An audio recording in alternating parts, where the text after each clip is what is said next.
March 8 എന്ന് പറഞ്ഞാൽ അത് ലോക വനിതാ ദിനമാണ്. ലോകത്തിലെ മുഴുവൻ വനിതകൾക്കും വനിതാ ആശംസകൾ നേരുകയാണ്. ഈ ലോക വനിതാ ദിനത്തിൽ പെട്ടെന്ന് മനസ്സിലേക്ക് കയറി വരുന്ന 3 ചിത്രങ്ങളാണ് ഞാനിവിടെ പറയാൻ ഉദ്ദേശിക്കുന്നത്. അതിലൊന്ന്,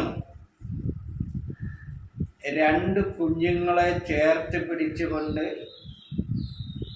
കൂകിപ്പാഞ്ഞു വരുന്ന ട്രെയിനിൻ്റെ തല തിരിഞ്ഞ് നിന്നുകൊണ്ട്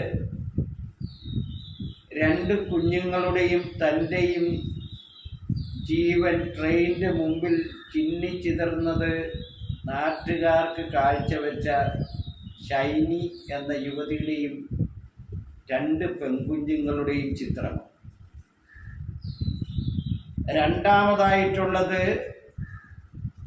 കഴിഞ്ഞ 10-22 ദിവസമായിട്ട് തിരുവനന്തപുരം സെക്രട്ടേറിയറ്റിൻ്റെ മുമ്പിൽ നിലനിൽപ്പിന് വേണ്ടി പോരാടുന്ന ആശാ വർക്കർമാരുടെ സമരമാണ്. മൂന്നാമത്തെ പ്രശ്നമെന്ന് പറയുന്നത്, മക്കള് പുറത്തു പോയാൽ ജീവനോടെ തിരിച്ചു വരുന്നതുവരെ കണ്ണീരോടെ കാത്തിരിക്കുന്ന പാവം അമ്മമാരുടെ ചിത്രം. നമുക്കറിയാം, നമ്മുടെ നാട്ടിലെ എല്ലാ പ്രസ്ഥാനങ്ങളും സ്ത്രീക്ക് വേണ്ടിയിട്ട് കണ്ണീരൊഴിക്കുകയും അഭിപ്രായം പറയുകയും പ്രസംഗിക്കുകയും ചെയ്യുന്ന ആളുകളാണ്. അത് രാഷ്ട്രീയ പാർട്ടികൾ മാത്രമല്ല,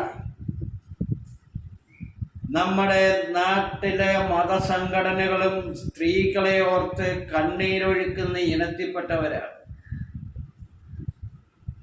ഭർത്താവിൻ്റെ പീഡനത്തിൽ മനംനൊന്ത് വിവാഹമോചനത്തിന് നോട്ടീസ് കൊടുത്തതിന് ശേഷം BSc നഴ്സിംഗ് പാസ്സായ ആ ഷൈനി എന്ന് പറയുന്ന യുവതി ഒരു ജോലിക്ക് വേണ്ടി സഭയുടെ മുഴുവൻ സ്ഥാപനങ്ങളിലും കയറിയിറങ്ങി. കത്തോലിക്ക സഭയിൽ പറയുന്നത് മുട്ടുവിൻ തുറക്കപ്പെടും എന്ന. എല്ലാ വാതിലിലും അവർ മാറി മാറി മുട്ടിയ സ്ഥലങ്ങളിലൊക്കെ മറുപടി വന്നില്ല, വാതിൽ തുറന്നില്ല. കർത്താവിൻ്റെ പേരിലുള്ള സഭ പോലും അവഗണിച്ചുകൊണ്ട് മാറ്റി നിർത്തിയപ്പോഴാണ് ആ സ്ത്രീ ട്രെയിനിന് മുമ്പിൽ ചാടി മരിച്ചത്. ഇതൊരു ഷൈനിയുടെ മാത്രം പ്രശ്നമല്ല. നിരവധി ഷൈനിമാര് മരണം കാത്തിരിക്കുകയാണ്. ഇവിടെ ജീവിക്കാൻ ഒള്ളിയല എന്ന് വിചാരിച്ചുകൊണ്ട് എങ്ങനെ മരിക്കണം എന്നാലോചിച്ചുകൊണ്ടിരിക്കുന്നവർ. രണ്ടാമത് ഞാൻ പറഞ്ഞല്ലോ, ഒരു വെയിലത്താണെങ്കിലും പ്രശ്നമില്ലാത്തവർ, കോരിച്ചൊരിയുന്ന മഴയത്താണെങ്കിലും പ്രശ്നമില്ലാത്തവർ.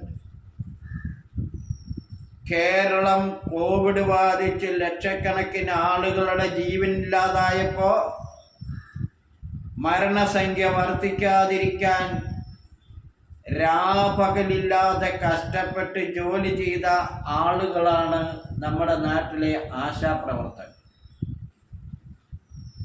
സമരം ചെയ്യുന്നതാണ് അവര്. ജീവിക്കാൻ മാർഗമില്ലാത്തപ്പോഴാണ് പലരും സമരത്തിലേക്ക് എടുത്തുചാടുന്നത്.